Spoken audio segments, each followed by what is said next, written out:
হিন্দু তথা সনাতন ধর্মে রয়েছেন ৩৩ কোটি দেবদেবী। তাদের মধ্যে সকলেই বস্ত্র পরিহিত, কিন্তু তাদের মধ্যে সকলেই বস্ত্র পরিহিত হলেও মা কালীকে আমরা নগ্ন বা উলঙ্গ অবস্থাতেই দেখে থাকি এবং মায়ের পূজাও করা হয় এই রূপেই।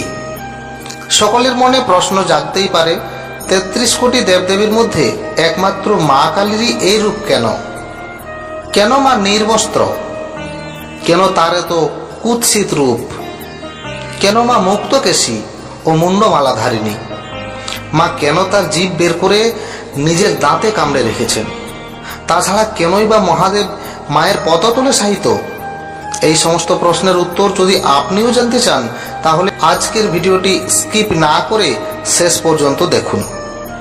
সমস্ত প্রশ্নের উত্তর জানাবো আজকের ভিডিওতে।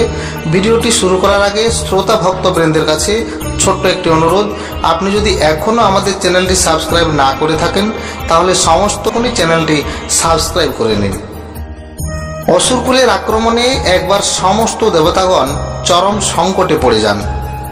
ব্রহ্মা, বিষ্ণু, মহেশ্বর কেউ ওই শক্তিশালী অসুরদের সঙ্গে যুদ্ধে পেরে উঠছিলেন না। তখন ওই অসুরদের আক্রমণে সমস্ত দেবতাগণ স্বর্গরাজ্য ছেড়ে পালিয়ে যাচ্ছিলেন। এই অসুরদের প্রধান ছিলেন রক্তবীজ। স্বর্গের সমস্ত দেবতাগণকে পরাজিত করে রক্তবীজ স্বর্গের সিংহাসন লাভ করার চেষ্টা করছিল। এমন সময় সমস্ত দেবতাগণ একত্রিত হয়ে দেবী আদ্যাশক্তির শরণাপন্ন হলেন।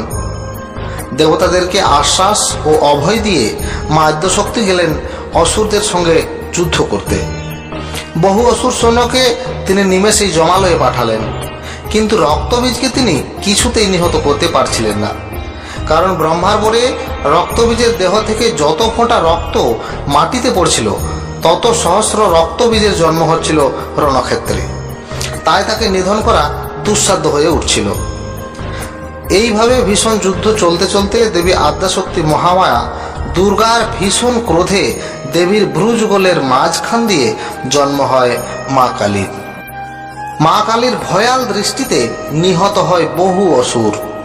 তারপর দেবীর ভয়ঙ্কর চিৎকারে প্রাণহানি হয় আরও বহু অসুরের। মা কালী তার ভয়াল মূর্তি ধারণ করে লকলকে জিহ্বা করে গিলতে থাকেন হাজার হাজার অসুর সৈন্যকে। ভীষণ যুদ্ধ চলতে চলতে দেবী কালী রক্তবীজকে অস্ত্রবিদ্ধ করে তার সব রক্ত পান করতে থাকেন, যাতে রক্তবীজের দেহ থেকে এক ফোঁটা রক্তও যেন ভূমিতে না পড়ে। এই অবস্থায় রক্তবীজের দেহের সবটুকু রক্ত পান করেন দেবী কালিকা। ভয়ঙ্কর দানবদের সঙ্গে যুদ্ধ করতে করতে কখন যে মায়ের পরনের এই বস্ত্র খুলে পড়ে যায়, তা মা নিজেও বুঝতে পারেননি। আর সেই থেকেই মা নগ্নিকা। তাই মা কালীর সমস্ত মূর্তিতে আমরা তাকে নির্বস্ত্র হিসেবে দেখতে পাই ও এই রূপেই মায়ের পূজাও করা হয়। মা কালী বিভিন্ন সময় বিভিন্ন রূপ ধারণ করেছেন, যেমন শ্মশান কালী, দক্ষিণা কালী, ভদ্রাকালী, বামা কালী, ছিন্নমস্তা প্রভৃতি। রক্তবীজের দেহের শেষ রক্তবিন্দুটিও পান করে রক্তবীজের জড়দেহটা মা কালী ছুঁড়ে ফেলে দিলেন এবং যুদ্ধে জেতার আনন্দে তিনি বিজয় নৃত্যে মেতে উঠলেন। নিহত অসুরদের মাথা দিয়ে মুন্ডমালা তৈরি করে তিনি গলায় পরে নিলেন। কালীর উন্মাদিনী নাচ দেখে দেবতারাও ভয়ভীত হয়ে গেলেন, কারণ মায়ের ওই নৃত্যে আসন্ন হচ্ছিল সৃষ্টির লয়। তাই সমস্ত দেবতাগণ পৃথিবীকে ধ্বংসের হাত থেকে বাঁচানোর জন্য মা কালীকে থামানোর জন্য মহাদেবকে অনুরোধ করলেন।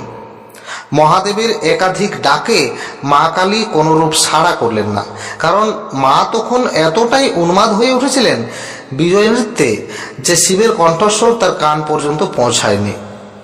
অন্য কোনো উপায় না পেয়ে নৃত্যরতা কালীর পদতলে নিজেকে শায়িত করলেন মহাদেব। এরপরেই শান্ত হলেন মা কালিকা। থেমে যায় তার ভয়াল নৃত্য। পায়ের নিচে স্বামীকে দেখে লজ্জায় মায়ের জিভ বেরিয়ে আসে।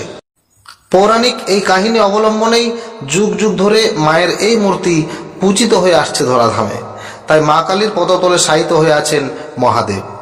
মায়ের ডান পা যদি মহাদেবের উপরে থাকে, তাহলে তিনি দক্ষিণা কালী, এবং মায়ের বাম পা যদি মহাদেবের উপরে থাকে, তবে তিনি বামা কালী। তো দর্শক বন্ধুরা, ভিডিও কেমন লাগলো অবশ্যই কমেন্টে জানাবেন, এবং আপনি যদি আমাদের চ্যানেলে নতুন হয়ে থাকেন, তাহলে অবশ্যই চ্যানেলটি সাবস্ক্রাইব করে আমাদের সদস্য হয়ে যাবেন। নমস্কার।